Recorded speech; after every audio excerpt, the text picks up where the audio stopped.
Notimundo a la carta. Una opción para mantenerse informado. Con Gisela Bayona.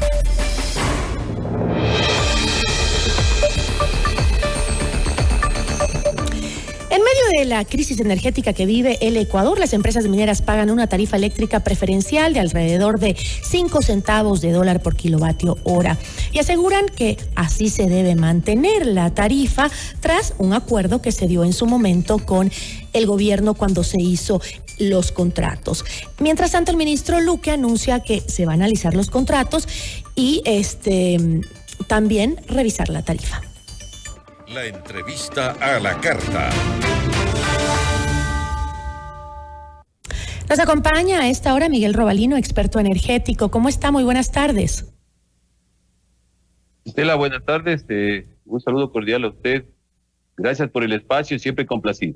No, a usted muchísimas gracias por acompañarnos. Ayer estuvo acá María Eulalia Silva, que es representante del sector minero.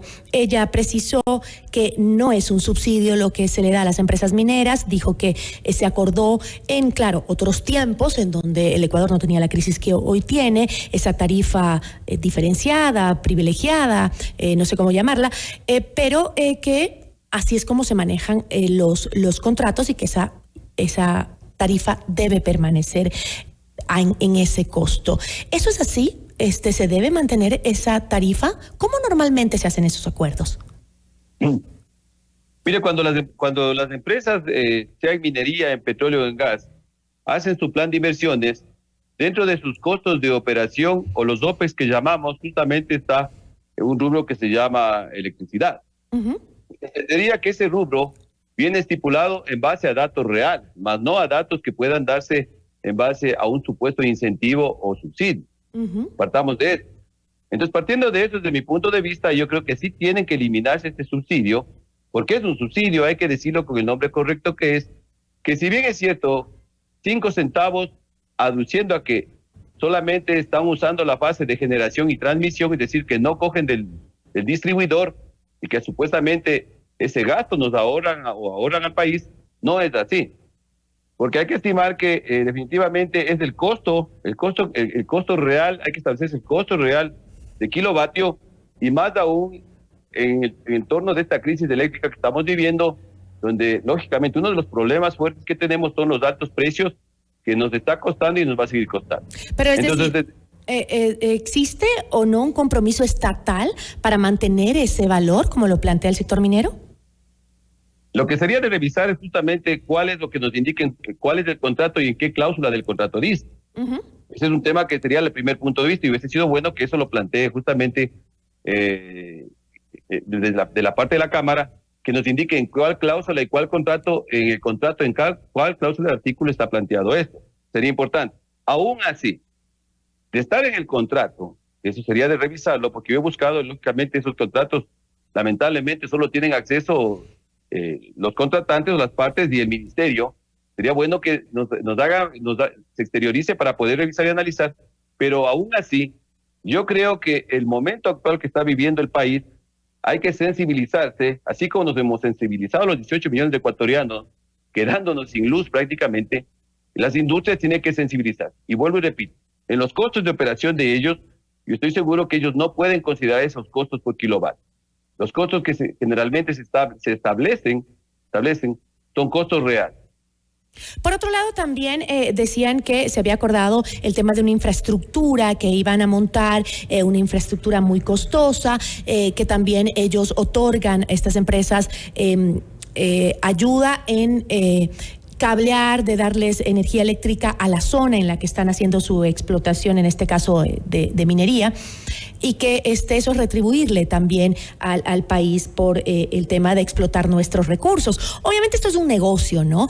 Pero como usted dice, hay que tener un poquito de visión sobre si es que se dio eso en algún momento. Obviamente es legal, puede ser que esté dentro de los parámetros legales, pero no sería ético, ¿no? En un momento tan crítico que se vive en el Ecuador, cuando tenemos una crisis que nos amenaza día a día con los apagones. En estas industrias, cuando usted llega a hacer una inversión, tiene claramente lo que nosotros llamamos el government take. ¿Qué es el government take? El análisis de qué impuestos voy a pagar, qué regalías voy a entregar y, lógicamente, mis costos de producción y mi utilidad. Así de sencillo. Entonces, las compensaciones que están dando estas empresas, eso es otra cosa. O sea, sería bueno no mezclar las dos situaciones. Todos estos modelos de compensación vienen prácticamente a ser otro factor. Es decir, las empresas tienen que cumplir con tributación, tienen que cumplir con regalías, que eso también se tendría que revisar qué porcentaje es y en base a qué se hizo el cálculo de la regalía. Y lógicamente, todo este tipo de compensaciones son parte de los contratos, sí, pero eso no significa que venga anclado a que se baje en este caso puntualmente el costo energético. No estoy de acuerdo tampoco. Ahora, hay otras industrias también que tienen este tipo de privilegios, es decir, que en medio de una crisis energética estén pagando un valor irreal por la energía que consumen. Mire, yo pienso que el gobierno tiene que actuar en base a lo siguiente. El año 2023, la recaudación en el tema eléctrico fue de más o menos 2.190 millones de dólares. Y los clientes regulados, que se llama, fueron de aproximadamente 5.600.000. ¿Por qué pongo sobre el tablero justamente estos dos datos? Porque la primera pregunta que tiene que venirnos es toda esa recaudación que se ha hecho, sería de analizar cómo se distribuyó prácticamente hacia adentro, lógicamente, y especialmente cuánto se regresó para la inversión en los programas de expansión. Y otro problema que tiene el sistema eléctrico es que existe un 15% de pérdidas negras que se llama, es decir, la pérdida negra es aquella que contrabando de luz o muchas veces no se está cobrando lo correcto, etcétera. Las pérdidas negras no técnicas. Esto significó en el país de la producción de 35.000 gigavatios, casi 4.000 gigavatios, que en dinero es muchísimo dinero. Entonces, aquí habría que revisarse, sumado justamente a qué industrias realmente están con estos privilegios de precios, por un lado, ¿sí? Que desde mi punto de vista, si es que es subsidio, quieren llamarle subsidio, los subsidios son de carácter temporal. Es decir, si este subsidio se dio en el año, entiendo, creo que 2016, entonces se entendería que debe haber un parámetro justamente que sirva como modelos de compensación. Si ya se cumplió, tocaría desactivar. Pero el momento actual que vive el país necesita del apoyo de todos paralelamente a él. Y justamente, mire, nosotros para comprarle 1 kilovatio a Colombia y rogarle que nos venda a precios cerca de los 60 centavos, justamente por kilovatio, se entendería que es mucho mejor, porque eso se van a necesitar muchos recursos, Gisela, se van a necesitar recursos para alquilar justamente las barcazas o los generadores de flotantes o en tierra, para comprar más gas, para inyectar. Es decir, aquí el Estado necesita dinero. Y ese dinero, lógicamente, el Estado tiene que revisar nuevamente toda su estructura, como estoy planteando, en ingresos, en clientes, en pérdidas, y comenzar a hacer los ajustes necesarios para poder tener esos dineros. Pero legalmente, si es como dice el sector minero, de que eso se estipula en los contratos, ¿hay posibilidades legales de revertirlo en caso de que así lo decida el Estado por el tema de la crisis energética que vive el país? Es decir, ¿tenemos el marco jurídico que nos permita hacer eso en caso de estas concesiones? Mire, yo pienso que lógicamente es una parte jurídica, pero desde mi punto de vista, yo parto de que los contratos se tienen que respetar. Eso es un tema que, si lo hicieron bien o lo hicieron mal, se tiene que respetar. Yo lo que creo es que hay que sentarse en una mesa de conversación y de concertación con las empresas. Desde mi punto de vista, si es que legalmente no se lo puede hacer, porque sería totalmente absurdo también incumplir los contratos, porque nos va a traer después consecuencias, como ya vemos, tanto contratos, especialmente el sector petrolero, que se nos revierte, son miles de millones de dólares que pagamos.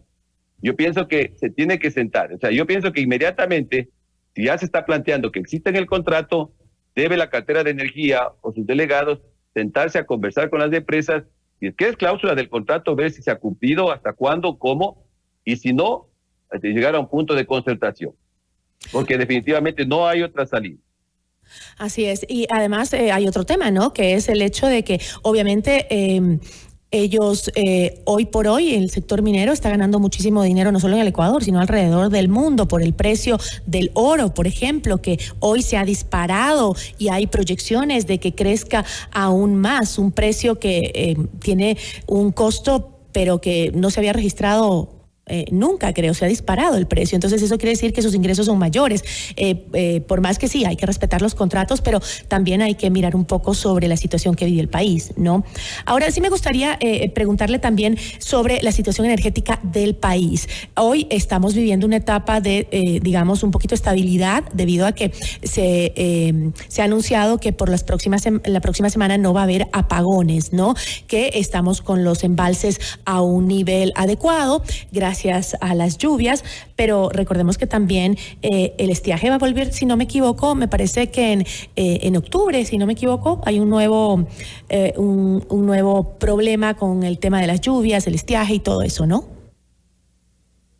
Sí, mire, realmente la crisis eléctrica que estamos viviendo dentro de un paraguas de crisis energética, estamos topando el tema minero y en el caso de la industria petrolera igual, es una crisis que también se está viviendo, caídas de producción, no se incrementa la producción, no se puede sostener la producción petrolera.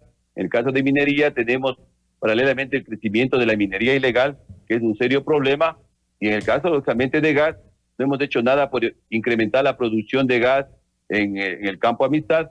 Esto da una tónica que realmente el país está en una crisis energética. El tema es que el gobierno no nos da o tiene que darnos, desde mi punto de vista, una hoja de ruta clara que tiene que hacernos entender que, si bien es cierto, no es de solución inmediata, porque estos sectores estratégicos, Gisela, por su diseño mismo, las inversiones de corto plazo no son en menos y los resultados en menos de 2 años. Entonces aquí lo que sí se tiene que entender y el país necesita es que se nos clarifique cuál va a ser la hoja de ruta, considerando justamente que en el mes de octubre entramos nuevamente en el estiaje y es un círculo, llamémosle, vicioso, si es el término, y que va a venir la misma problemática. Entonces, ante esto, todo lo que se tenga que activar tiene que activarse con el carácter urgente, y ahí regreso a la parte que planteé al comienzo de la entrevista: se necesitan recursos. Es decir, aquí necesitamos, porque todo esto se va a solucionar con recursos, con dinero, por los altos costos, porque aquí el tema de solucionar el tema eléctrico ya es un tema donde yo diría el precio ya viene a un segundo lugar, porque como son commodities, y el commodity está en base a la oferta y la demanda, el tema aquí no es buscar que nos bajen el precio, el tema es de encontrar los megavatios que necesitamos para cubrir esta crisis eléctrica, que de hecho, mientras más se demore, más se alargue, va a traer de la mano una crisis económica. Esas consecuencias son muy complicadas para el país. Y en medio de este escenario que, como vemos y usted nos menciona, que no es fácil de solucionar, lo dicen varios expertos, esto, si bien estamos ahora como quien dice tapando huecos para poder tener energía y más o menos llevar una vida, sobre todo comercial, medianamente normal, pasen estas cosas, son tan cuestionables este tipo de cosas, como que existan industrias que paguen menos por la tarifa eléctrica cuando están haciendo un negocio, ¿no? Que si bien se entiende que los marcos jurídicos se deben respetar siempre, también debe haber excepcionalidades para casos como este, ¿no? Porque ahora estaba pensando, cuando usted mencionaba sobre el dinero que se necesita, estar subsidiando a empresas que están negociando con nuestros recursos, que está bien, está muy bien porque necesitamos empleo, porque se necesita la inversión extranjera, lo que se quiera, pero es un momento crítico en donde hay que pensar primero en las necesidades más básicas como la electricidad, ¿no? Hay también otros subsidios que también se llevan a estos sectores, como el minero, y es también en los combustibles, por ejemplo. Ellos utilizan también un diésel que es subsidiado, que es un combustible, digamos, que es subsidiado por el Estado, ¿no es cierto?